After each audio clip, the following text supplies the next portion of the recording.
This is a 55-liter aluminum top box. Join me in this video as I unbox the packaging and install it to my motorcycle.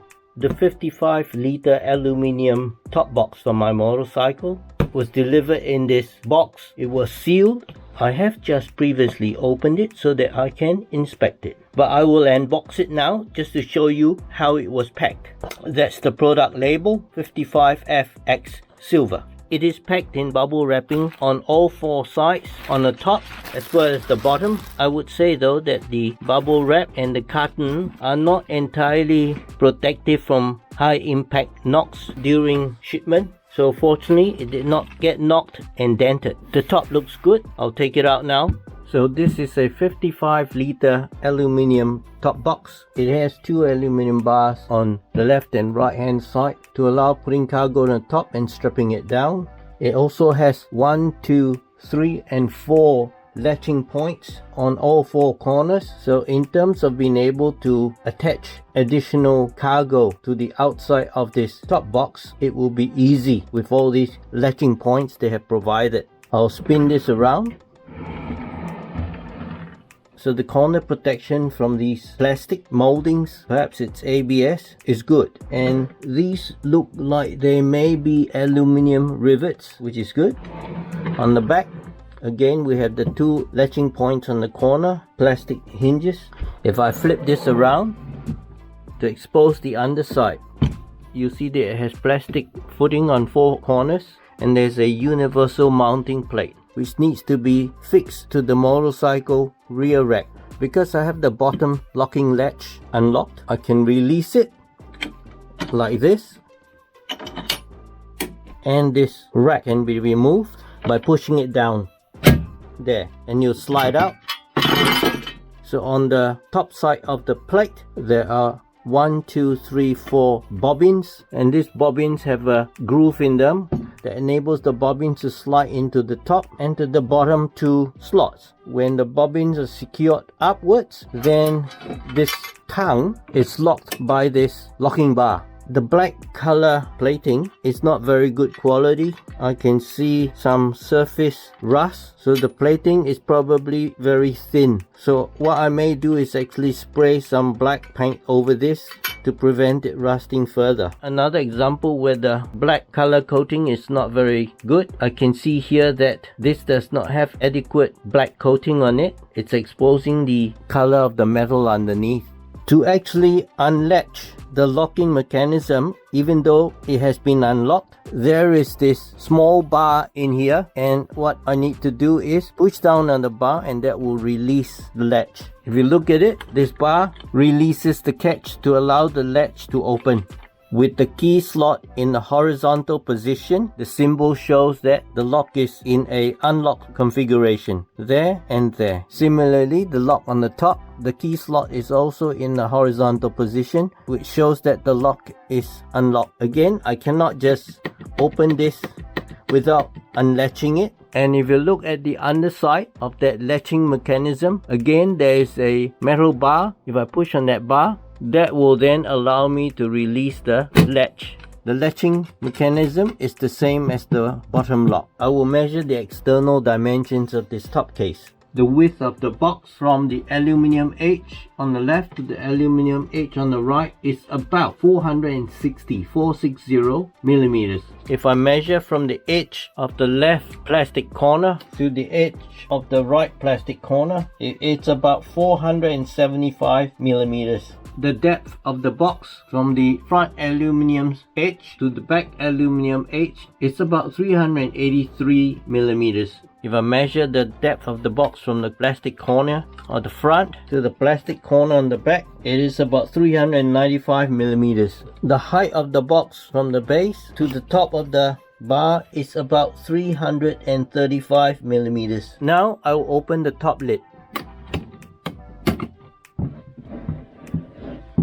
This is what it looks like inside. This is a very nice black vinyl internal covering. This internal covering can actually be removed just by lifting it out Inside, there are two luminous stickers to be applied to the rear corners of the top box. There is a installation sheet printed in English and also in Mandarin. I would like to highlight from the user manual the warning. First, the maximum load the top box can carry is 10 kilograms. Second, the maximum speed to be traveling on a motorcycle with the top box installed is 120 kilometers per hour. And there's a mounting kit and two security keys. That's it, that's all that's in there. This is what the inside of the box looks like. Again, that's a very nice black vinyl internal covering, and this piece comes out completely just by lifting it away from the edges, and this covering is held in place by 4 velcro strips on each of the 4 sides, and there's also a strap just to keep things in. On the lid, the covering actually has 2 slots, so this top box will definitely fit a full face helmet. I just didn't want something much bigger. Now I will proceed to installation of the top box on the motorcycle. This is my Tiger 900 GT Pro. It's 2023 year model. Over the past month, I've installed GVTN6415 engine crash bar, front wheel axle slider, rear wheel axle slider, frame sliders on the left and right, buck busters handguard, headlight protector, aluminum radiator guard, screen protection film for the TFT dashboard screen. This is the mounting plate that came with my 55-liter aluminum top box. I will now test fit this mounting plate to the rear hand grab rail. The upside of this mounting plate has the 4 studs on top, and this steel hook faces the rear. The optimum fixing would be for the 4 bolts on this rear grab handle, 1, 2, 3, 4, to be aligned with the slots on this mounting plate. Furthermore, because the pillion seat has to be lifted out, the front end of this plate should be back so that it does not hinder the removal of the pillion seat. Now, if I put this plate in this position, none of the 4 bolts fit any of the slots. That's a bit unfortunate. All of the bolts are further outwards than the slots available on this mounting plate. That means I have to make an adapter. What I will do is remove these 4 bolts and then install 4 aluminum spacers. This packet contains spacers with 8.5mm internal diameter, 20mm outside diameter, and a height of 25mm. This packet contains a similar spacer, except it is shorter with a height of 20mm. I think I will end up using the 25mm, but I will try the 20mm spacers as well. So first of all, I have to remove these 4 bolts. I have a 12mm socket.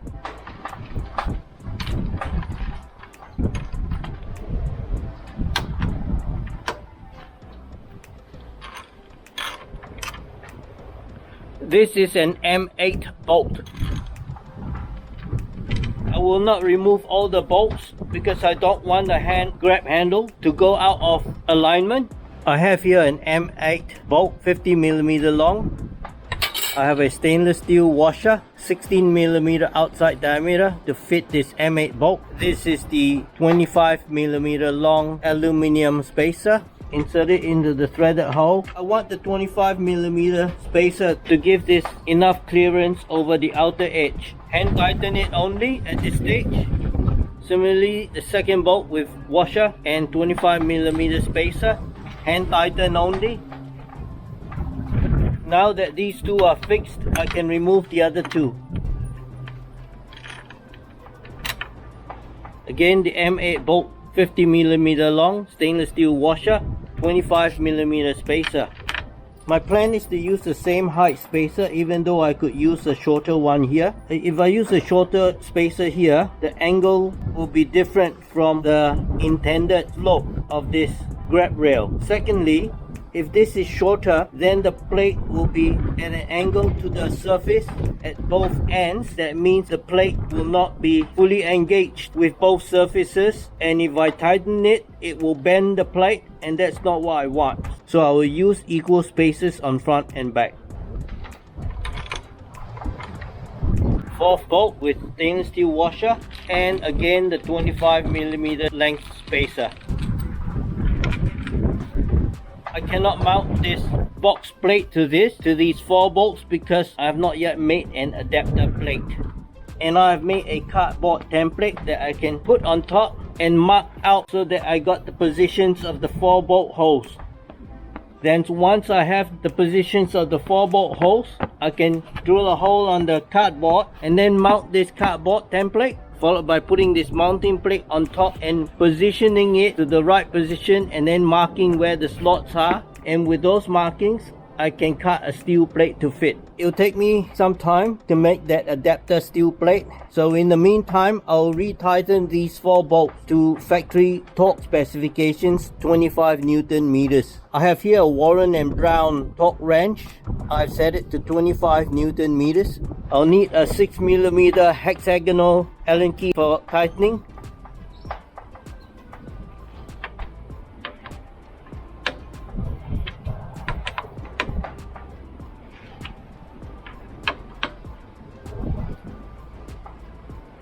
That one's tightened to 25 Newton meters now. Do the opposite diagonal. Let's torque to 25 Newton meters. This is torque to 25 Newton meters. Last one. Torque to 25 Newton meters. These are all now tightened to torque specifications.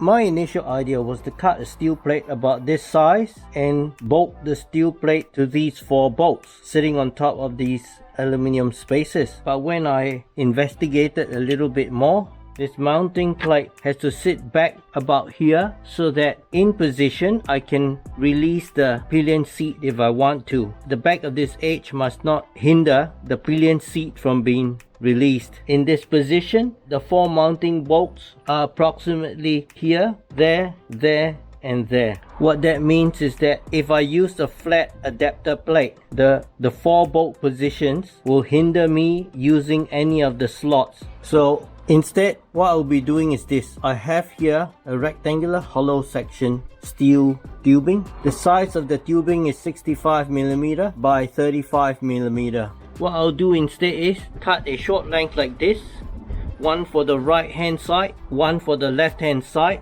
and then drill 2 holes through big enough for me to pass the 2 Allen key bolts down to bolt it. Then bracket will sit on top of it so that the slots will be on the top, and I will be using riveting nuts or what's called rift nuts or nut sets on the top surface so that I can bolt to the rift nuts. I've done a marking to this position with pencil of where I want to cut. I have here a set square and metal scriber. Here we are. I've got a nice scribed line. I have my protective gear on. This is the Bosch Professional GKM 18V-Li. It cuts through metal and does not create spark like an angle grinder.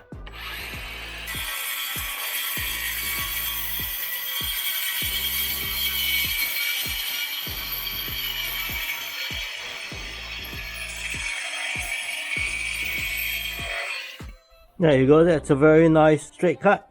I need 2 of these steel tubes, so I'm going to mark out a second one. That's the marking for the second tubing.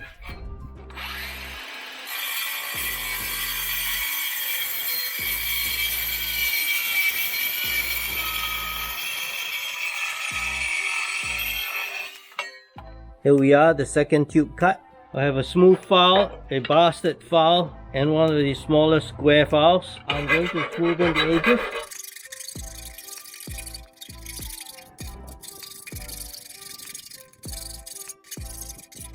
I've marked each of the steel tubings. Top, F for front, R for rear, so that if I place it like this, I know that's the top surface. This faces the front, that faces the rear.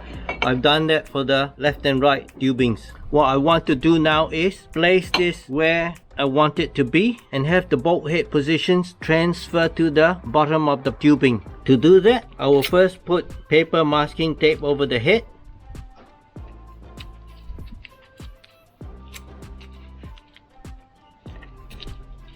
I could use paint to put on the tip of the head, but I will try this Timbermade wood filler. It looks like this.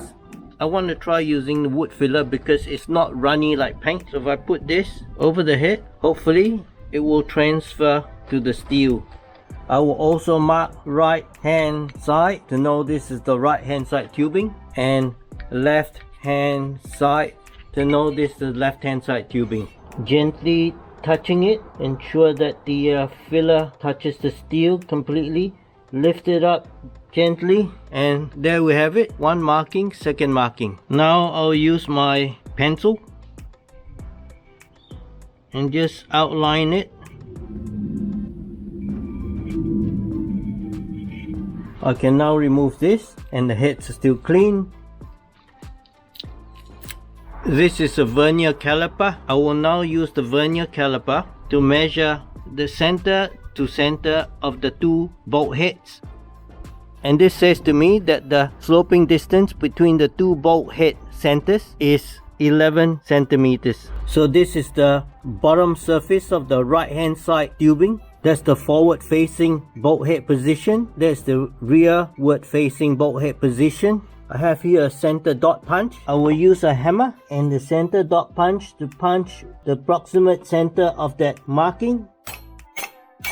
That's what the punched hole looks like. Now with the vernier caliper still set at the same measurement for the distance, I will hold it so that one of the jaws is at the center of that dot, and I will put the dot punch at the other end where the 11 centimeter marking is. So that's where it should be. Now I'll use my dot punch. Check again. That's very good. Now I can punch it deeper. I can now use a floor standing pedestal drill to drill holes through this. I have put the steel tubing I want to drill into the vise on the pedestal drill. Because the bolt is an M8 bolt, I will choose 8mm drill. This is the first hole I want to drill, and I have to drill it right through. So it is important that I have this steel tubing flat, tighten it. I've adjusted the drill to the exact center dot position.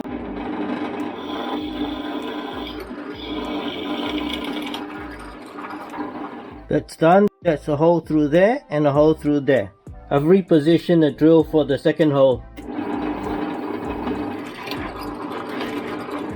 So that's the two holes, and I've drilled them right through.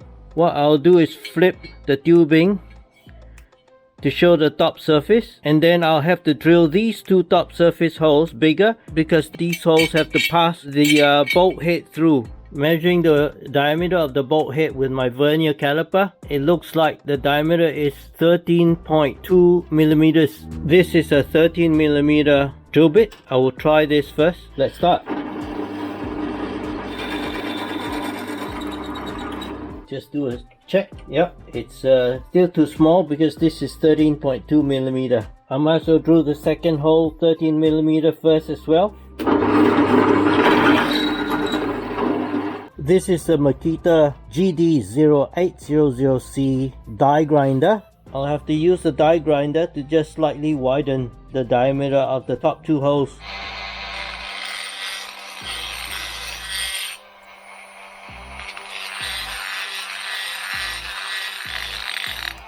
Alright, this is the M8 bolt. I will test fit the head. Just nice. Do not want to grind away too much. That works. So what this means is, this is the top surface of the tubing. I will pass this bolt through, and I can use an Allen key to tighten it from here. So that will work. I will undo the right hand side bolts.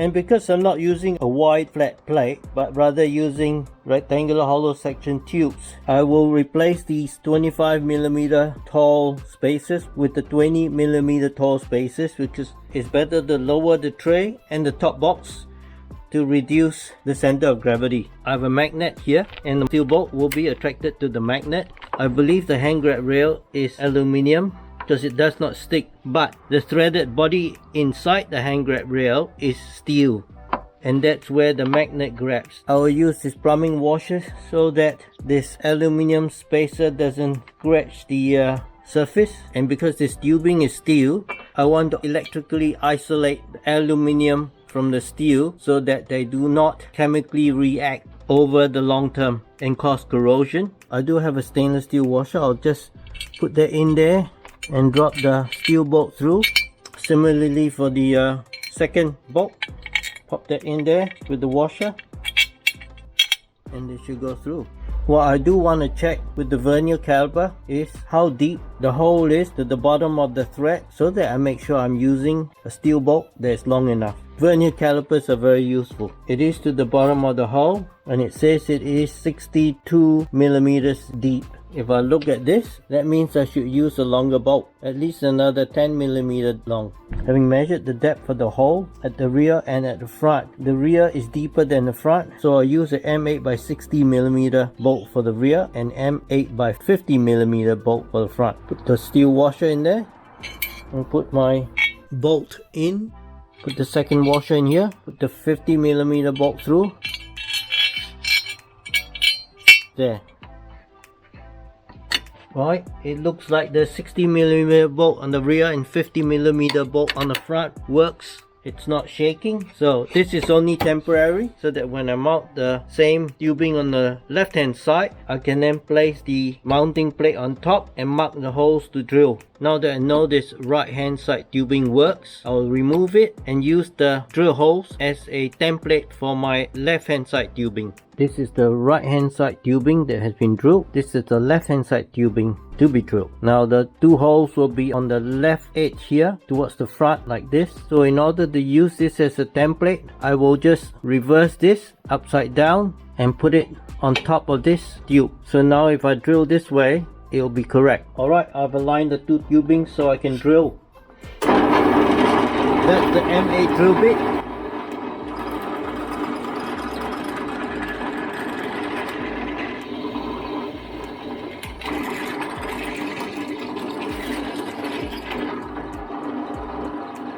Okay, first hole is through.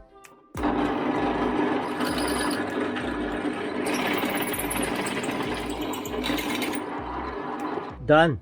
So this is the right hand side I use as a template, and this is the left hand side. That's the top surface of the left hand side, and I'll now drill a 13mm hole through here.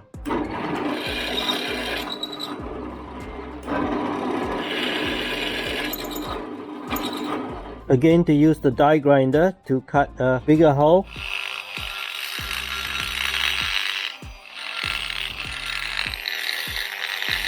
Test again to make sure the M8 bolt head can go through.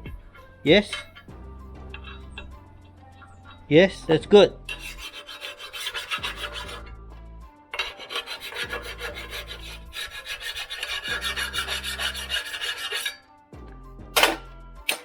I'm removing the left hand side spacers and exchanging the 25mm tall spacers for the shorter 20mm tall spacer. Fitting this left hand side steel tubing.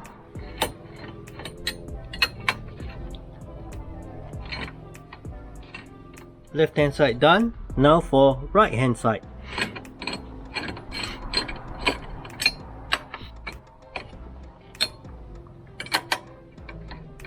Alright, left hand side and right hand side is done. So essentially with these two steel tubes, left and right, gives me a lot more possibilities to drill mounting holes for this plate. So with the starting position, say here, the rear edge of pillion seat is about 3 centimeters from the edge of the box. So that's a fair bit. I'll move the box nearer. Now the edge of the box is about 15 millimeters. I'll move the box till it's about approximately 10 millimeters from the edge of the seat. That's about where I want it. Now I'll use a pen to mark where the edge of the plate is. That's the edge of the mounting plate. That's the lines I've marked out for these two edges. I'll align the mounting plate to the two lines in front approximately. So now I will clamp the left hand side. Make sure I don't clamp over the slot position I want to mark out for drilling. Check again that the spacing hasn't moved. Yes, it's good. Left and right are good. So what I'll do is mark out all the slot positions. Then I can choose later on which ones I want to drill through.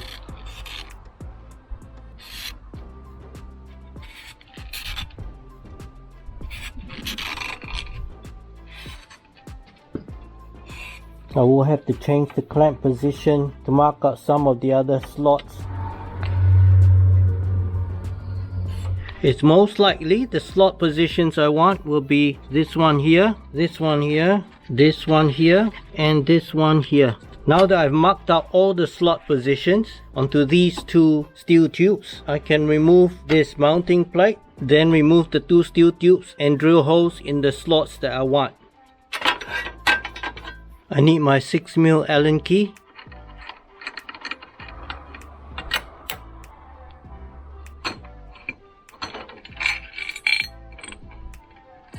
So those are the slot positions for the right hand side tube. I've selected this one here for a drill hole and this one here for a drill hole. I will also grind off the edge there so that it does not stick out towards the seat. Same thing on this side, grind off that extra edge. Continue removing the left hand side tube.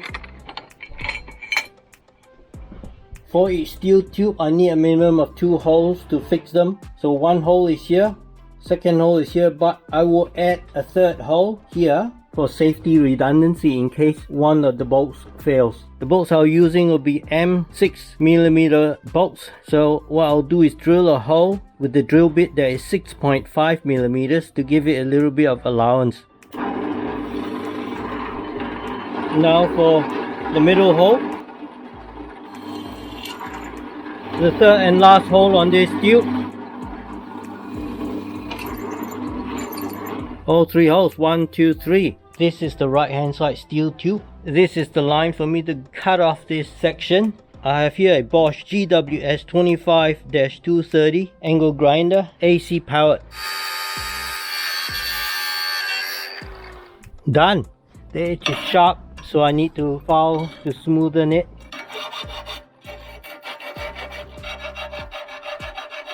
Now for the smooth file.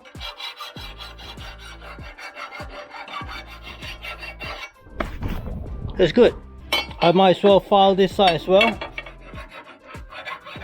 Yeah, that's good. I'll deburr the holes.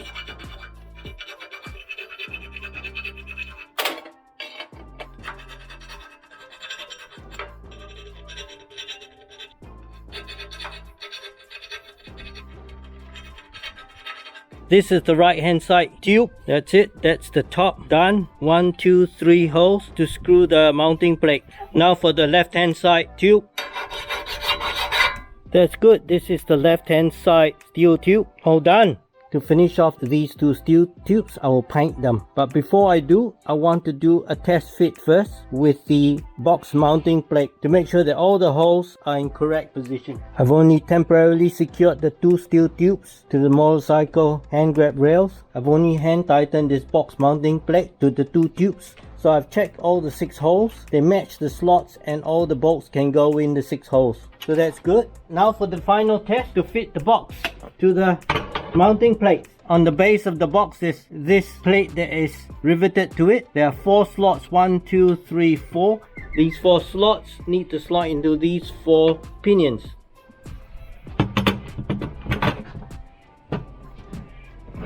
Push it forward and the box is secure. That's it. It works very well.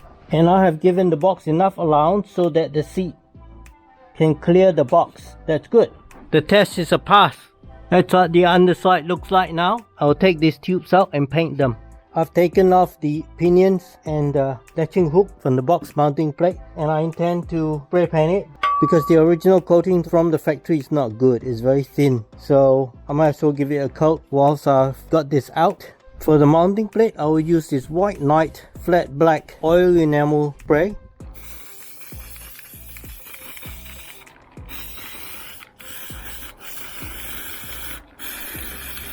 I want to make sure I get the side of the slot. Alright, that's good enough. Let it dry. I can recoat after 1 hour.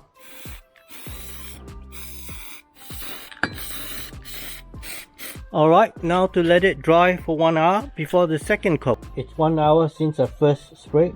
I will turn it over and give the underside a first coat as well. That way, the top side gets to dry even longer.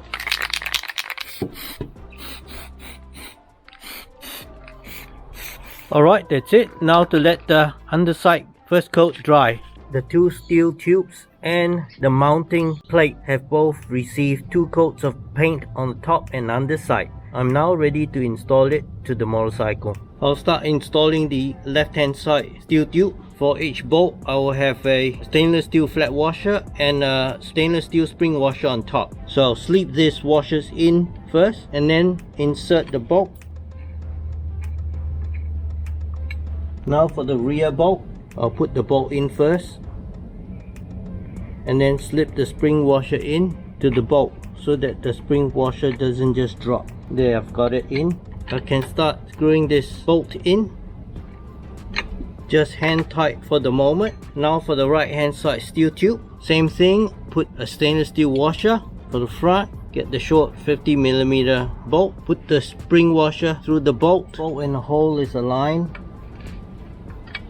Now for the rear bolt, I will now tighten these bolts to 25 Newton meters. I have here a Warren and Brown torque wrench. I've set the torque to 25 Newton meters, and this is a 6mm Allen key.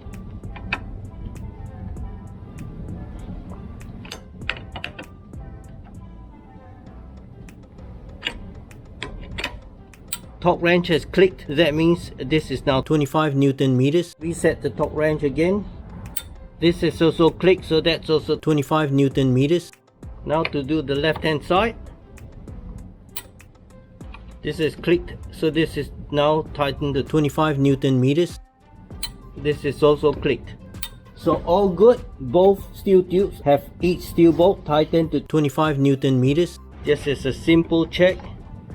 Yup, it's not moving. So the mounting plate will sit on top of the 2 steel tubes in about this position. I've cut 4 pieces of thin rubber about 2mm thick. I'll place it between the mounting plate and the steel tubes. I've cut holes to allow the 3 steel screws pass through. Now to put the mounting plate over the rubber and steel tube. Just make sure I line up the holes correctly. That's pretty good. I'll put the bolt through the top hole so that the mounting plate doesn't slide down. Now the top hole of the left hand side, bottom hole of the right hand side, bottom hole of the left hand side. Then I want the middle hole as well. So all the bolts are in position. Now to install lock nut, flat washer and spring washer to each of the bolts. I have all 6 bolts installed with the washers and nuts. Now to tighten them, so I need a ring spanner and an Allen key. All 3 bolts on the left hand side and 3 bolts on the right hand side are completely tightened now, and this is not moving. That's good. It is now time to install the top box to the mounting plate. That's it.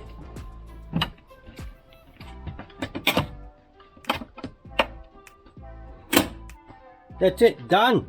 It's not going anywhere. That's very good. I'm very pleased with this. I think it looks good and it certainly will be useful. Just have a look around.